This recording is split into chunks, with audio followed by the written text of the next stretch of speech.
In this video, I'd like to introduce Gurdjieff's model of the universe, as well as the ray of creation and the law of three.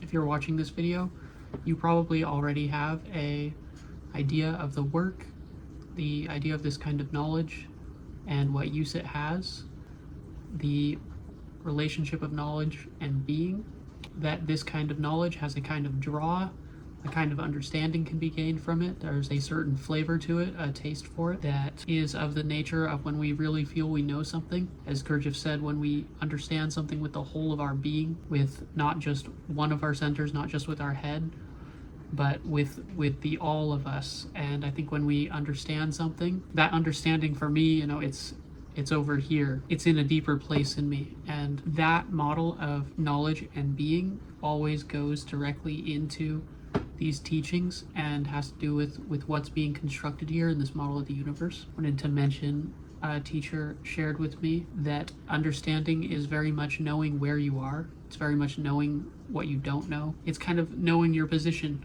And the ray of creation really helps with that, with answering some of the questions of where exactly are we in the universe. So to introduce this why would we want to look at the model of the universe? Why not focus on something else? Gurdjieff did mention in one of the 5 strivings for the work is to know more and more about world creation and world maintenance. To, as we can see with this quote here, man is an image of the world. He's created with the same laws of the world. So the more he knows about the world, the more he's going to know about himself. The more he knows about himself, the more he's going to know about the world. So this is going to go into know thyself. And this model goes into where are we? Why are we here? How are we here? The way the law of three is usually presented is what is the law of three, but we're trying to take a look here at why is there a law of three? How does the law of three get constructed? How does it work within our universe? How does it function? And why is there a ray of creation? So to introduce Gurdjieff's concept of worlds, what he means by world, and he presents it like this. The world nearest to us is organic life on Earth, the world of plants and animals and men. But organic life is also in the world. What then is world for organic life? So we have a world near to us. That's organic life here. We are within a world. My world has me. It's got plants. It's got animals. So for me, the world is organic life. But organic life also has a world. Its world, something it's in. So what then is the world for organic life? And Gurdjieff's answer to that is Earth. The Earth is the world for organic life. And if we were to take a look at a different world, what is the world of the Milky Way? And that would be what are the neighbors, what's the world, what's nearest to the Milky Way? Other galaxies. So the world of the Milky Way is all galaxies, a whole. And that whole, if it were the largest whole of all wholes, that would be the absolute. This is the self-contained.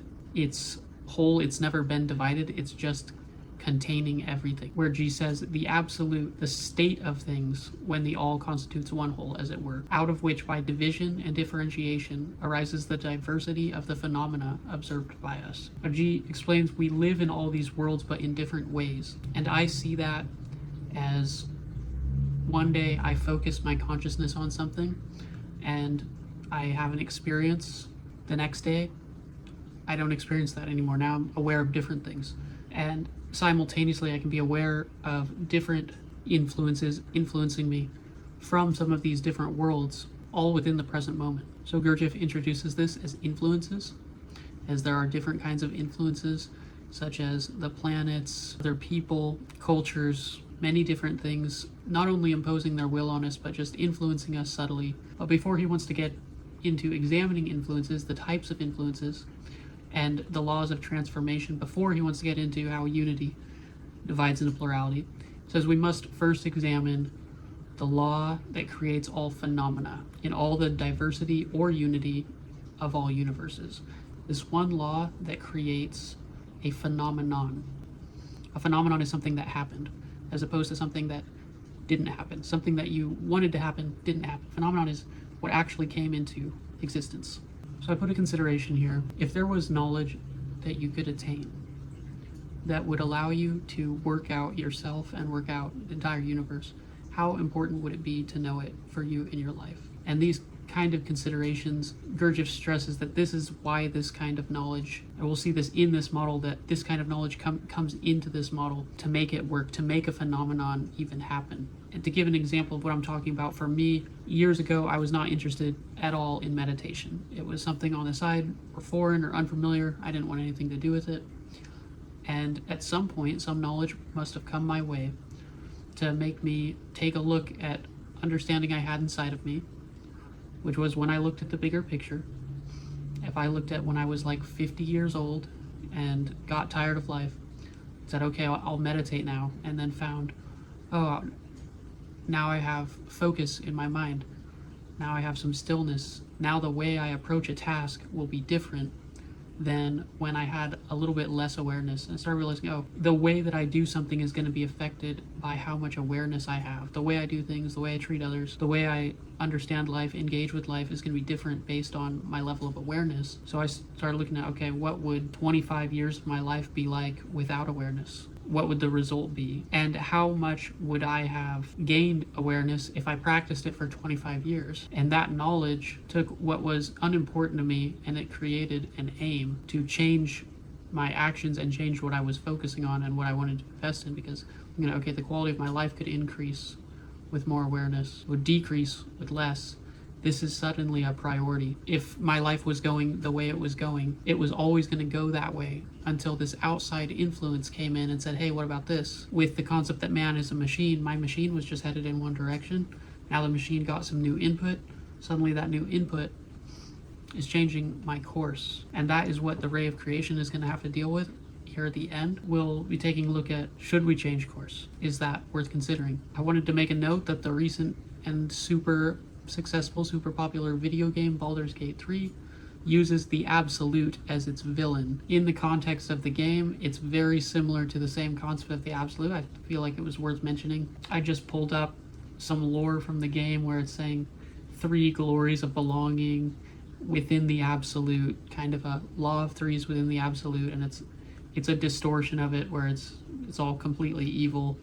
You have 3 villains serving the absolute with 3 different wills independent of each other. I find it interesting because when we consider something like an absolute will that can do whatever it wants, it's devoid of morality, finds things important that we don't find important.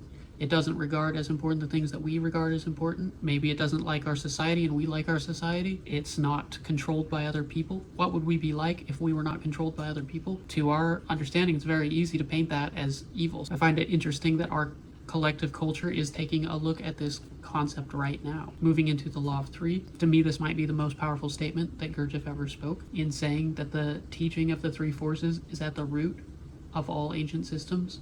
Or I could say that the implication of that statement, if it was true, would be huge, because he's not saying how we normally see it, which is where we normally say, oh, I see that this trinity is within this religion, and what a coincidence, this trinity is in another religion. Maybe they have something to do with each other.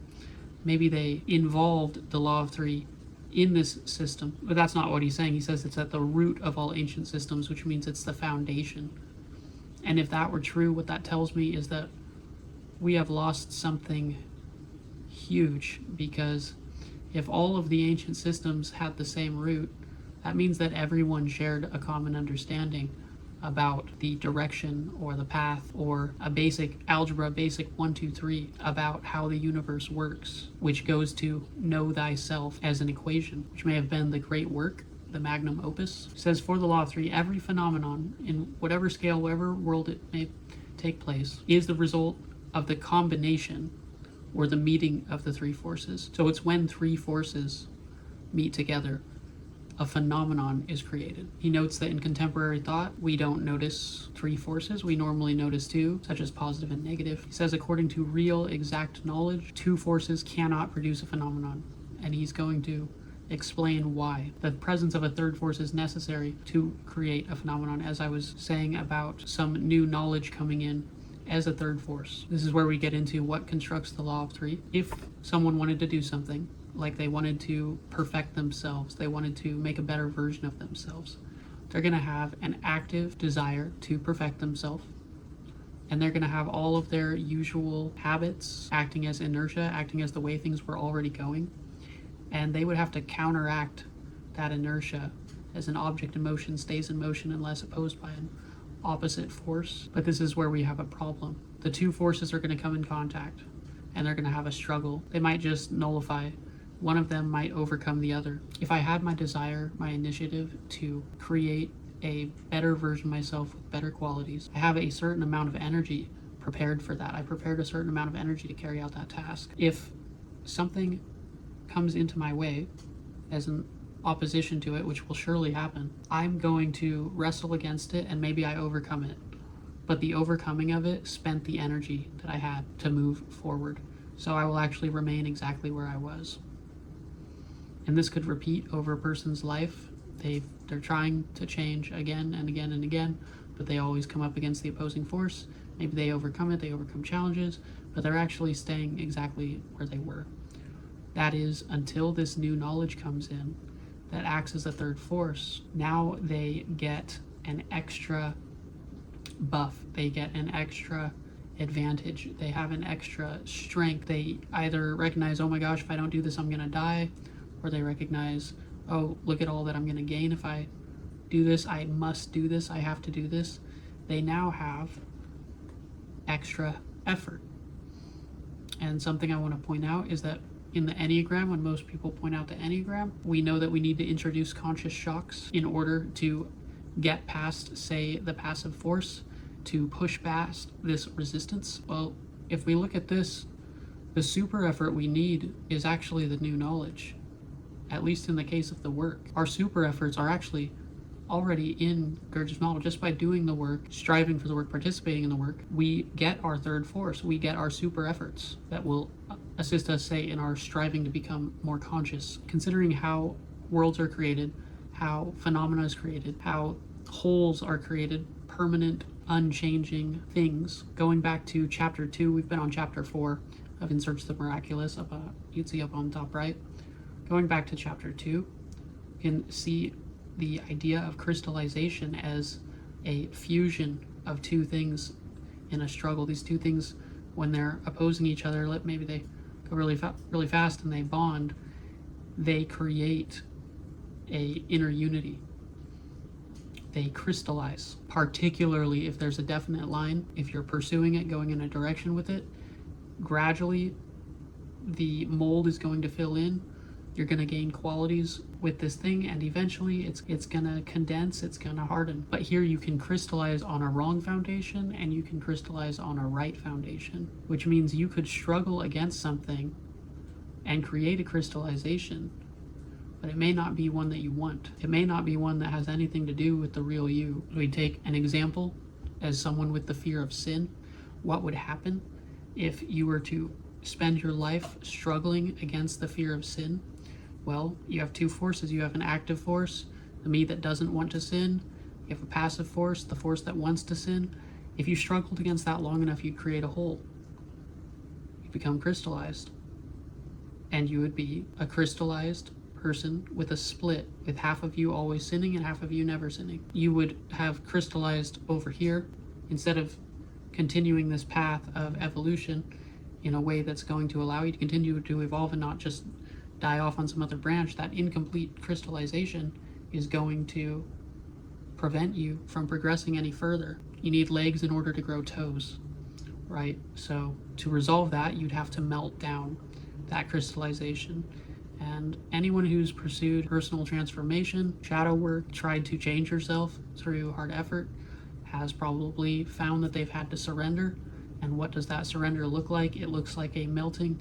It's an incredibly painful, difficult process, a dying to oneself.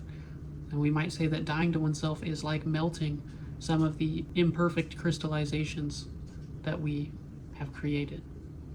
So we notice that the law of three in this is that no and that yes and that struggle creates a result. The only problem with this is that result may not get us anywhere. It may leave us standing in the same position we were at before. So Gurdjieff gives us some examples of what this might look like. We have someone afraid of the devil and he beats his head on the floor and prays. He can beat his head on the floor and pray every single day for the rest of his life, he has formed a crystallization, which gives him a power. It gives him that immortal power of being able to do something no matter what. The only problem is, what is the good of it?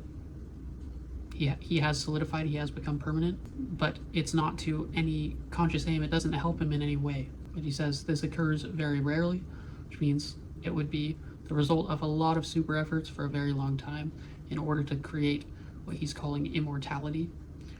Now, what he says here, in this following quote, he does not say that immortality is individuality, but he says immortality is this thing. Another quality is individuality, and we have this sense of an inner unity, a permanent and unchanging I, a consciousness and will. That's going to be very important for the ray of creation because we're going to be looking at will. I want to note the verse from Genesis which says, "The man has now become like one of us, knowing good and evil.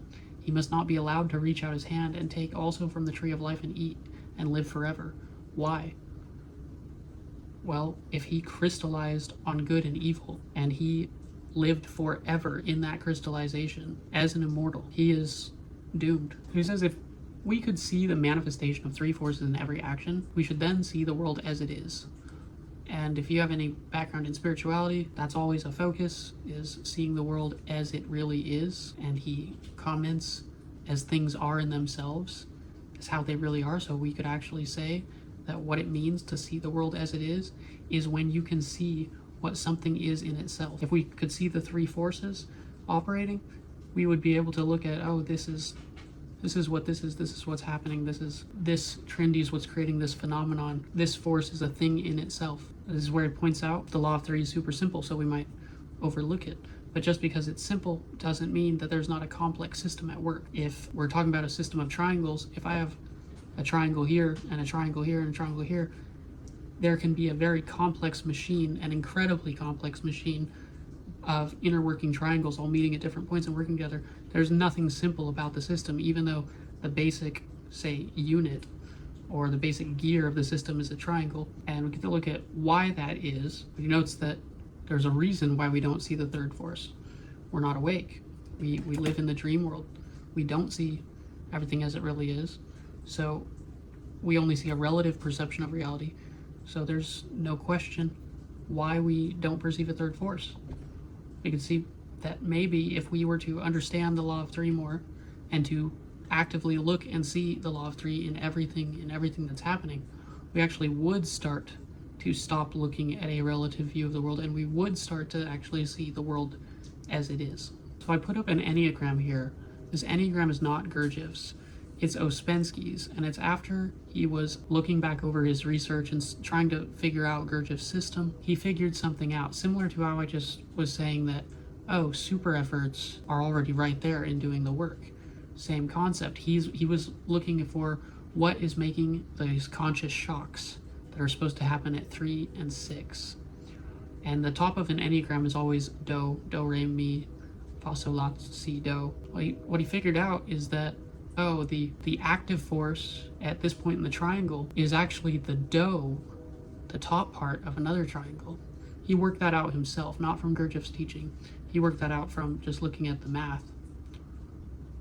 And the same is for the passive force. On seeing the three forces, there's a fourth way concept of undivided attention, non-split attention, which would be if you were able to see yourself, as you are, a thing in itself, see someone else as they are, and identify the third force in that situation that's causing a phenomenon to happen in that moment, you would be, I would say, whole seeing, an undivided attention.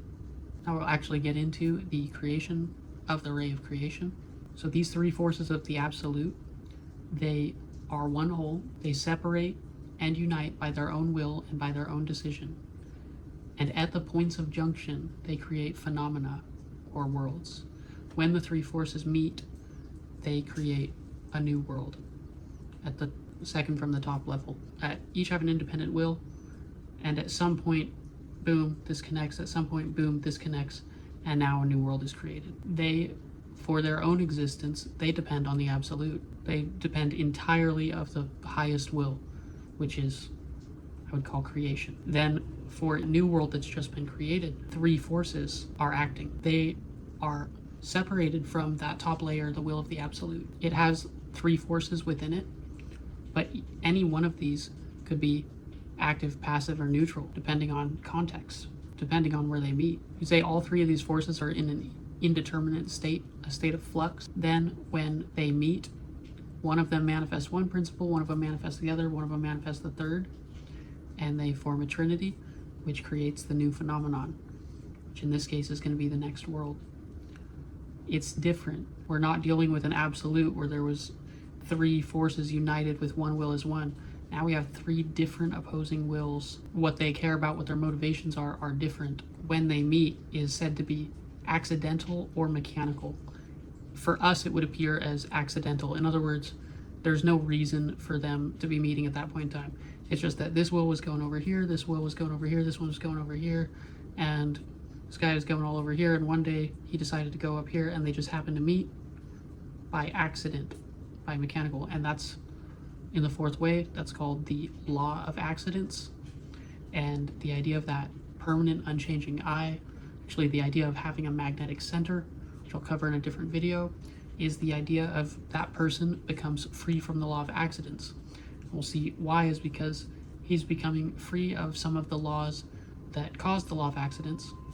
He's becoming free of some of these wills because of his permanence, the same kind of immortality that Gurdjieff was just describing. So the will of the absolute creates the worlds of the second order and governs them, but he doesn't govern their creative work, in which a mechanical element makes its appearance. In other words, God gave us free will, but our own free will is actually what creates restriction for us, because the free will of one thing opposes the free will of another thing, and when that pretty much crystallizes, those are now the laws for the next world down. We're going to see that in a sec. So here he paints this a little bit differently than it's normally presented, because it would be extremely difficult to draw as a diagram. We have the whole absolute as one circle, and then we have three small circles that we're going to call world 3, the world that has these three worlds. And it's world 3 because the three forces are now separated. And every time it breaks down, there's always going to be three more forces that have three more wills. In Gurdjieff's words, three more laws of mechanics in this case. They're mechanized at this point. They've become kind of an automation. They've become crystallized, so they've become fixed into place. So the next level down from this, if we shrink into one of these worlds that has three more, there's now 6 laws, because there's the 3 laws that were there at the first split, and now there's 3 more at the second split. Now we have 6. So we have 3 plus 3. That's going to keep going. But the fourth world, there's going to be the first 3 from the first world, the next 6 from the second world, and now its own 3. It's going to come up to be 12 forces. Which you can see, simplified, world 3 plus world 6 plus its 3 new laws is going to give us world 12. The next one's going to be 24 forces, because it's going to be 3 from the first world, 6 from the 12 world, the 12 from the next world, plus its own new 3. 48 is going to be 3 plus 6 plus 12 plus 24 plus 3, 48. The next is going to be 96. The next would be 192. This is the ray of creation as Gurdjieff first described it. And if it sounds at all complex, I'm going to simplify it. If we take one of the many worlds in the absolute, world 3, it's going to be the world representing the total number of starry worlds, worlds of stars, star clusters, similar to our Milky Way. So Milky Way is related to us. If we take world 6, it will be one of the worlds created within that world, which will be what we call the Milky Way. Then the next world down in his model is going to be the sun, our sun from our solar system in the Milky Way. The next world is going to be the world of planets within the sun in our solar system of the specific planet. The next world down is going to be our Earth. Remember, that was the world of individual life, and the next world down in this model would be the moon. And if the moon had a world, if it had a satellite that descended from it, that would be world 192, and it would just keep going down and down. So what the ray of creation is it's the ray that descends from the absolute down to us, the specific ray, where there's many rays and there's branches of rays, infinite branches of rays, all complex, intertwined. But for us, we're identifying a certain chain, a chain link that leads to us and beyond us. So that's the where are we in the universe? We're at this point in the ray of creation between the sun and the moon, where we're going the absolute, all worlds, all suns, our sun, the planets, the earth. That's our biggest world that we exist in. It's not to say it's the biggest world that exists, but for us, it is the all of the all. For those higher up worlds where there's only 3 laws, they're right next to the will of the absolute. As you start adding more and more laws, as you start going down world from world from world, we start getting farther and farther and farther away from the absolute. And we find ourselves in this remote and dark corner of the universe where we're pretty far detached. There's 48 other laws to contend with, 48 other wills, all vying for different motivations, different reasons, different things that think to be done, that are farther and farther and farther apart from what the actual absolute's will is. And we within us, if we can feel the striving for the highest will. We just can't act on it, or oftentimes we lose it and can't find it because there's all these other influences impacting what we say, what we do, what we want to do, what we think about. And just to take from me, what is the will of the absolute? I would say, what is the will of creation? What is the thing that it does that can identify what its will is? That would be to create. Find that creation life is what we often find is the highest aspiration. Gurdjieff focused heavily on art, which is a creative pursuit. Going back to that great work, the systems of ancients, these had a lot to do with creativity, with art. So when we consider all of this and the idea of a striving to create an permanent I, an unchanging I, a will, you could imagine that you would have be able to operate independently of some of these 48 laws so that you could actually do the highest will. So to simplify the ray of creation, we have world 1 is the absolute. We have world 3, all galaxies, as the Milky Way's world, because the Milky Way's neighbors are other galaxies. Then we have world 6 as the Milky Way galaxy itself, which is the world for all the solar systems in the Milky Way. And we have world 12 as our sun, the world of suns. Now the sun's neighbors are other suns in the Milky Way and a greater cosmos. That's our solar system for the next world down, which is going to be our planets. Their world is all the other planets around them. The world within that world is going to be the Earth, the world of all life. The next one down is going to be the moon, the world of all potential moons. And I'll explain a bit about the moon in a second. But something that I noticed, a large focus of the work for Gurdjieff, is the sun. For us, isn't it interesting that there's one sun and many planets? For us, for our solar system world, the sun is very much a center for us, a whole, very much a dough, just like the earth is very much a whole, just like oneself is very much a whole. So Gurdjieff's concept of the moon is that the moon is an undeveloped baby planet, and everything that evolves and creates is created from the substance produced by what was above it. Our universe is descending, multiplying downwards. Evolution is actually happening downwards. Where that energy is coming from is humans or life. And what creates that energy is just how all energy is created, or all phenomenons are created, because the moon would be a phenomenon. So how do you create a phenomenon? Well, you'd have to have a striving between two forces. Well, what does a striving between two forces look like on the scale of Earth or the scale of life or planets? Striving between humans looks like conflict, looks like war.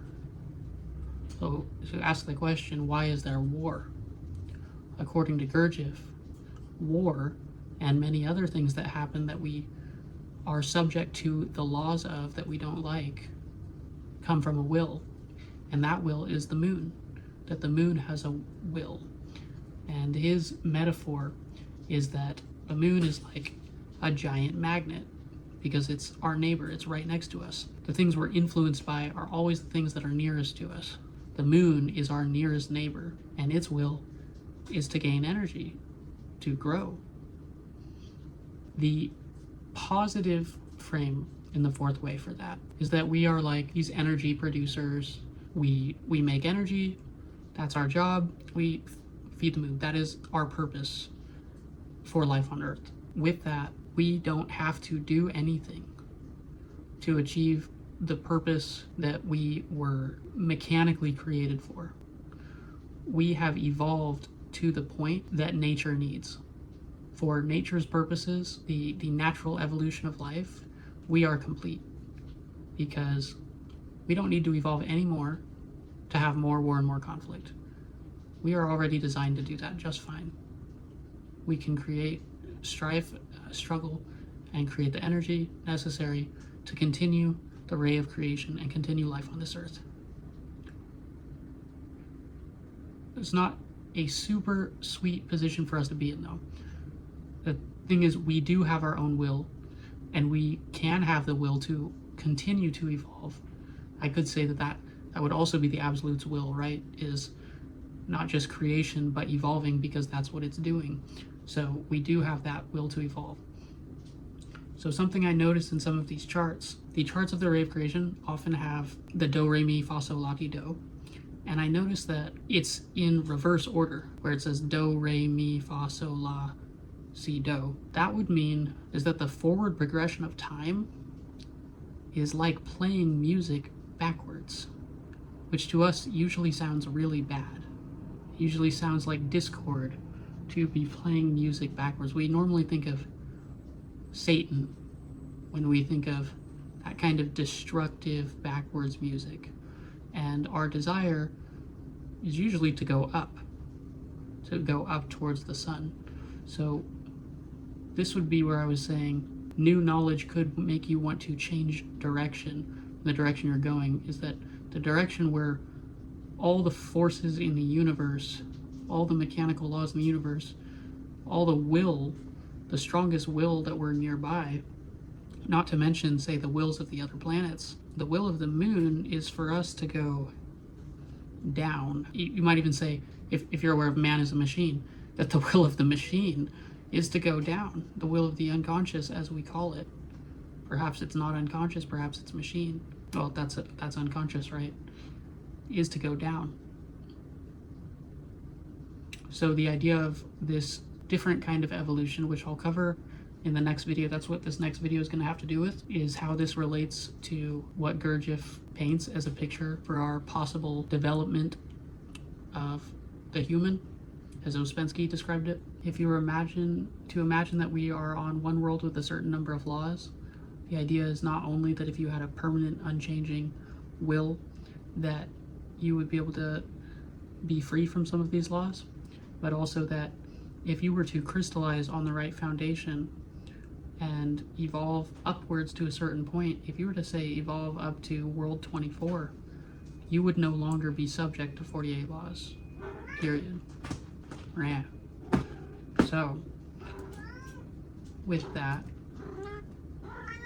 to give a chance for this to all soak in, I'm going to show you the classic 100,000 stars Chrome experiment, which you can check out on your own browser.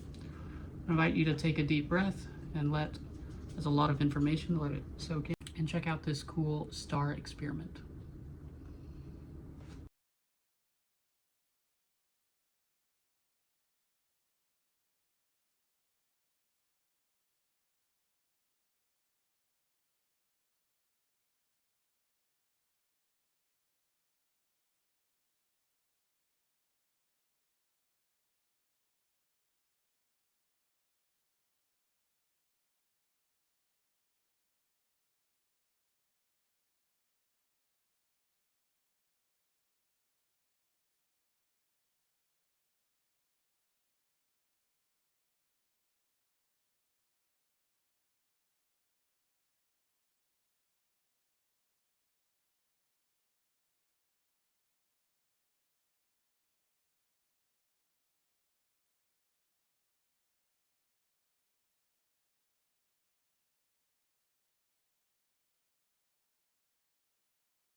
On this last slide I have here on the left the diagram of the ray of creation.